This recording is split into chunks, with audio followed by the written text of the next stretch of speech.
lights. Hey, ladies and gentlemen, are you ready?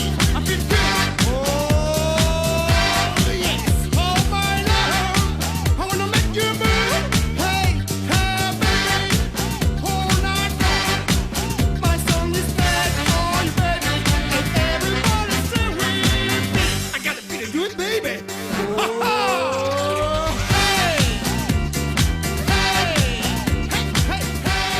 Hola, hola, ¿qué tal? Buen sábado, pónganse cómodos, les doy un tiempito para acomodarse ahí en familia, es un lindo horario el que venimos compartiendo sábado tras sábado, así que es también un buen momento, ¿por qué no?, para reflexionar sobre lo que nos está pasando a los argentinos.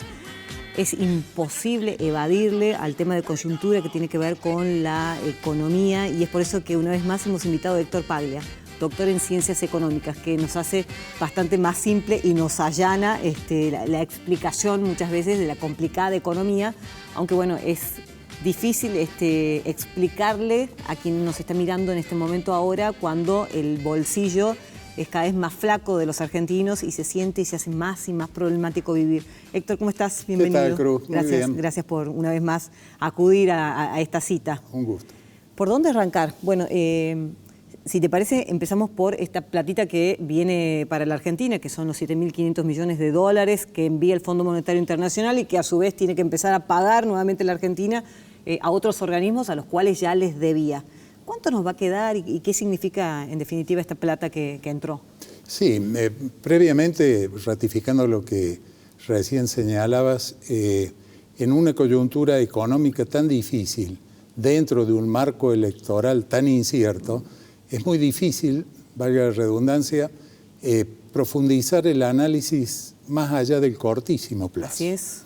Y en ese contexto hay que poner este desembolso que recibe Argentina.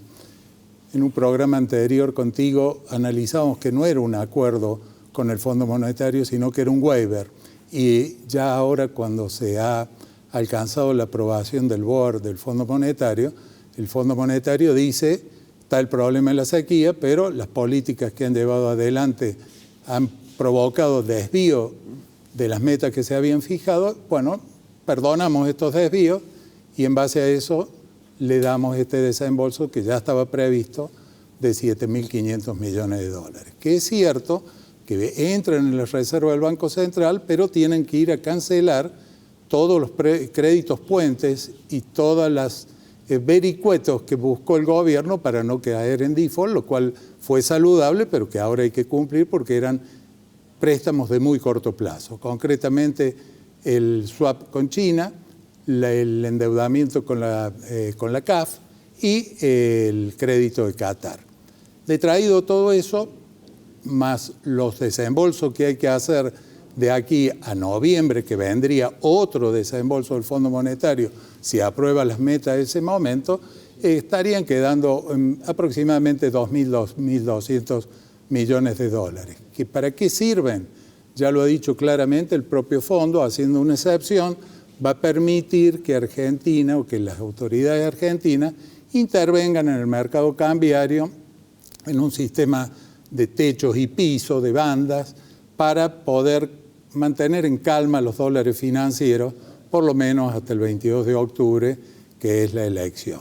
Luego de haber hecho una devaluación que ha provocado un tembladeral, sobre todo en materia de precios, y que va a llevar seguramente el índice de inflación a 2 dígitos durante agosto, septiembre y quizás octubre. ¿Cómo se va a soportar entonces estos 2 dígitos en los meses venideros? ¿Cómo va a ser el argentino para comer, para vivir fundamentalmente? Aquellos que tienen que a lo mejor renovar un alquiler con estos índices de inflación de 2 dígitos, ¿cómo va a ser el argentino? Bueno, realmente es complicado por lo que decíamos al comienzo. El entorno electoral en el cual estamos transitando dificulta soluciones de fondo. La solución de fondo tendría que ser un shock de confianza en donde un plan de estabilización con perspectiva de crecimiento y desarrollo sea puesto en marcha. Pero el gobierno no lo puede hacer y el ministro es consciente de que no va a tener el respaldo político suficiente ni el tiempo suficiente, porque además es un ser humano que es ministro y es candidato oficialista a la presidencia, para ponerlo en marcha. Por eso vemos toda esta tensión en la malla social que hay que tener mucho cuidado de cómo va evolucionando, porque a partir del peor de los impuestos para los sectores de ingresos fijos, que es a quien más perjudica, llamado inflación, se produce un deterioro social que si llega a ciertos extremos es muy difícil de contener. Hay que decir también que el FMI, además de llevar adelante ese desembolso del monto del cual hablábamos, volvió a tirar de las riendas. En definitiva, les pidió un ajuste en las tarifas eléctricas. Por otro lado, también un ajuste o al menos una revisión en lo que está pasando en relación a los sueldos de los empleados públicos y también a los mismos jubilados. Es decir, el desembolso llegó, pero también hay condiciones y esas son condiciones de ajuste. Sí, como bien lo ha definido el ministro, esta hipoteca que heredó este gobierno que está terminando, ha impuesto a un auditor muy severo. Y nosotros dijimos, el Fondo Monetario en esta negociación no ha cedido absolutamente nada.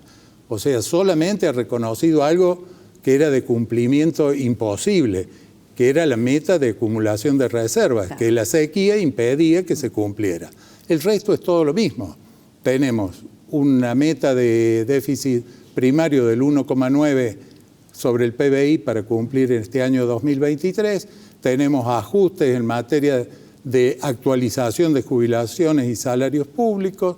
Tenemos mayor quita de subsidios con aumento en las tarifas eléctricas, en donde hay que ver la letra fina cómo queda, pues sospecho que hay alguna exigencia más a partir de esta aprobación, que con mucha habilidad el gobierno la está guardando bajo 7 llaves para tratar de transitar de aquí a octubre. Entonces, este panorama, lo que impone este endeudamiento, que irresponsablemente se tomó en su momento con el Fondo Monetario Internacional, impacta y va a seguir impactando. ¿Lo impactó este gobierno? Lo va a seguir impactando al gobierno, cualquiera sea el signo político que resulte triunfante en las elecciones presidenciales. Con esta economía tan erosionada, ¿debió el ministro de Economía aceptar la precandidatura, ahora candidatura, presidencia de la Nación? Bueno, eso debería responderlo digamos, el frente al cual él representa como candidato. Yo creo que era el candidato más potable, lo veían como el más potable, y que si él hubiera abandonado el Ministerio de Economía para dedicarse solamente a su candidatura presidencial, poco hubiera cambiado. Y si el escenario hubiera cambiado, quizás sería peor el que estamos viviendo hoy. ¿Qué va a pasar en diciembre, el 10 de diciembre, con el gobierno que asuma, fuese cual fuese? Se va a encontrar con un panorama bastante desolador. Es que esta vez no es fuese cual fuese. Esta vez hay que ver qué Argentina tenemos el 11 de diciembre. Si tenemos una Argentina que decide abandonar su moneda y dolarizarse, si es una Argentina que decide no tener más como principal cliente de su comercio exterior a China y a Brasil, que entre ambos suman 27.000 millones de dólares. Estamos hablando de Milei, ¿no? Estamos hablando del candidato Milei, que es el que está proponiendo estas cosas y que yo creo que no solo son impracticables desde lo político, sino fundamentalmente desde lo económico, que es el campo en el cual manejo algunas herramientas como para poder prever qué puede pasar el día después. Entonces, muy distinta es esa Argentina a que si tenemos una Argentina que lo que busca es cerrar el déficit fiscal, mejorar la competitividad, dar mayor oportunidad de exportación, en definitiva, lo que vengo diciendo desde hace un tiempo, si es una Argentina que decide gobernar con inversión productiva y no con endeudamiento y emisión monetaria. Pero en ese caso, ¿qué tiene que salir a decir el gobierno? A ver, muchachos, vengan, cadena nacional o de la forma en que fuese. La Argentina está quebrada y vamos a necesitar del acompañamiento y vamos a necesitar que ajusten aún más el bolsillo y el plan va a ser esto. Me parece que nunca hemos tenido a un presidente que le hable así de claro al gobernado, al resto de los ciudadanos. Es que acá la gravedad de la hora impone un estadista que convoque un gobierno de unidad nacional con no muchas. Yo en un momento era muy ambicioso hace unos años y decía 10, 12 políticas de Estado. Yo creo que hace falta 5 o 6 políticas de Estado que garanticen estabilidad primero, para luego poder crecer y desarrollarse sustentablemente, porque no es solamente lo económico. Es una campaña electoral en donde nadie habla sobre el futuro de la educación. Así es. No se habla sobre la salud, no Así se es. habla sobre tecnología, no se habla sobre la inteligencia artificial, cómo va a impactar en países como el nuestro. Entonces hay un montón de temas que hacen a la agenda del hombre de Estado que hoy no está presente. Entonces eso es lo que desgraciadamente introduce más preguntas que respuestas a futuro. Estamos ante una sociedad más pasiva que en otros momentos, salvo por estos hechos que se han visto la última semana de desmanes. Bueno, son delincuentes en definitiva, Sí. ¿no? Pero ¿estamos ante una sociedad más pasiva? Yo creo que estamos ante una sociedad que está inmovilizada por la penalización permanente. O sea, la economía, que es de lo que estamos hablando, es una economía que para salir no solamente tenemos que tener el diagnóstico de lo que está pasando, sino que tenemos que tener el concepto con el cual vamos a transformar esa economía. Y esa economía debe ser una economía que no penalice la producción. Al productor se lo penaliza, a quien quiere invertir se lo penaliza, a quien quiere trabajar se lo penaliza, a quien quiere buscar soluciones innovadoras dentro de la ciencia y la tecnología, se lo penaliza o se lo amenaza, peor, de que no va a tener más un ente como el CONICET para poder desarrollarse. Cuando uno ve en Estados Unidos, por ejemplo, cómo hay científicos argentinos que se han desarrollado en el CONICET y realmente son de excelencia. Entonces hay que buscar un sistema de premio y castigo muy diferente. Hoy premiamos la especulación y castigamos la producción. Y lo venimos haciendo desde hace muchos años, no solamente en esta gestión. Porque nos ha quedado cómodo, ¿no? Porque ha quedado cómodo el subsidio, porque ha quedado cómodo los planes sociales, porque ha quedado cómodo, se ha impuesto cómodo esa política. el no voluntarismo, exactamente. Esto Exacto. lleva años. Exacto. Entonces es muy difícil enfrentarlo también. Yo lo defino como hacer pobrismo para ganar elecciones. Cuanto más pobre, mejor, porque podemos manejar o torcer esas voluntades por la dificultad que tienen. Pero el pueblo argentino tiene todavía una base de cultura que la viene heredando de sus abuelos, de sus padres, y que tiene aspiraciones a algo mucho más digno. La dignidad de poder trabajar y poder desarrollarse en una ascendencia, en un esquema de ascenso social que se lo dé el trabajo y no la dádiva, porque la dádiva no se lo va a dar nunca, lo va a mantener en esa situación de pobre en la cual está. Totalmente de acuerdo, Héctor.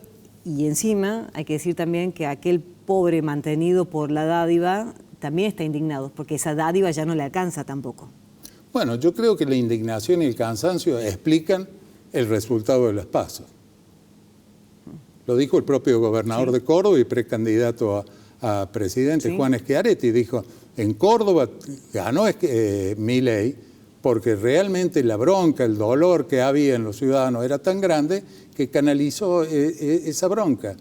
Entonces uno, porque quiere analizarlo, analiza que la gente que vota a Milei, cuando uno habla con ellos, le pregunta, pero ¿vos sabés de qué se trata? ¿Vos sabés que con la dolarización tu salario se va a licuar? ¿Que vas a estar con salarios en dólares mucho más bajos y precios en dólares de lo que consumís mucho más alto y que la pobreza va a ser mayor? Y dice, no, no me interesa. Me interesa que venga algo totalmente distinto. Corre con la ventaja de lo nuevo, de lo no conocido, de lo no aplicado hasta ahora. Sí, y de lo que decíamos recién, de la bronca. De todas maneras, en los últimos tiempos se lo ha notado más calmo, ¿no? En las distintas presentaciones, tratando de explicar un poco lo que hasta ahora eran títulos y por los cuales había ganado. El tema de la dolarización es tan complejo y es impracticable en países como el nuestro, por ejemplo, acá en Argentina. Sí, la dolarización implica primero desde lo político con mayúscula, resignar un factor de soberanía muy importante que es la moneda. Así es. Es pasar a ser un país sin moneda, Así que va a es. tener otra moneda y que se va a regir por el señoreaje y las pautas de otra moneda. Así es. Y desde lo económico es imposible implementarlo. Es imposible implementarlo porque no tenemos las reservas suficientes y por más que el candidato Milei diga que tiene fondos de inversión que en privado se han comprometido a suministrarle los dólares necesarios para lograr la dolarización, quienes conocemos cómo se manejan esos fondos, es imposible que eso exista. Que pueda haber algún compromiso, yo no estoy diciendo que el candidato mienta, pero puede haber algún compromiso de palabra, que de la palabra al hecho hay un largo trecho. Ya de todas maneras lo están pateando y están diciendo que durante el 2024 eso no sería posible de aplicar. Patricia Bullrich habla de un bimonetarismo e incluso de una especie de construcción de muro blindaje del Banco Central para que el gobierno no pueda meter mano del mismo. ¿Eso suena más atinado? Es reconocer un hecho fáctico. La realidad de Argentina es que durante años, precisamente por las malas políticas económicas, ha tenido una economía bimonetaria. Entonces, reconocer en los hechos algo que ya existe, por un lado. Y por otro lado, a eso de blindar el Banco Central, de volver a la autonomía del Banco Central, etcétera, hay que completarlo con un plan integral con todos estos aspectos que señalábamos recién. Exacto. Porque ¿de qué nos vale un Banco Central sólido, independiente, que no le importe o no mire a otra cosa que sea defender la moneda, si tenemos una población que cada vez se sumerge más en la imposibilidad de educarse, en la imposibilidad de curarse y en la imposibilidad de estar seguro porque la delincuencia avanza día a día? Qué manera de no aprovecharnos los gobernantes en general, porque estamos dispuestos a colaborar hace mucho tiempo y no nos aprovechan. Héctor, muchas gracias una vez más. No, muchas al contrario, y es muy importante lo que acabas de señalar. La mayoría del pueblo argentino está dispuesta a seguirse sacrificando en pos de un objetivo de desarrollo sustentable. Así es, Eso hay que aprovechar. Gracias. Al contrario. Pausa, ya venimos. Yeah. You see now when I'm just telling the shit, the clap and dance when the men wanna get it, baba, baba, baba.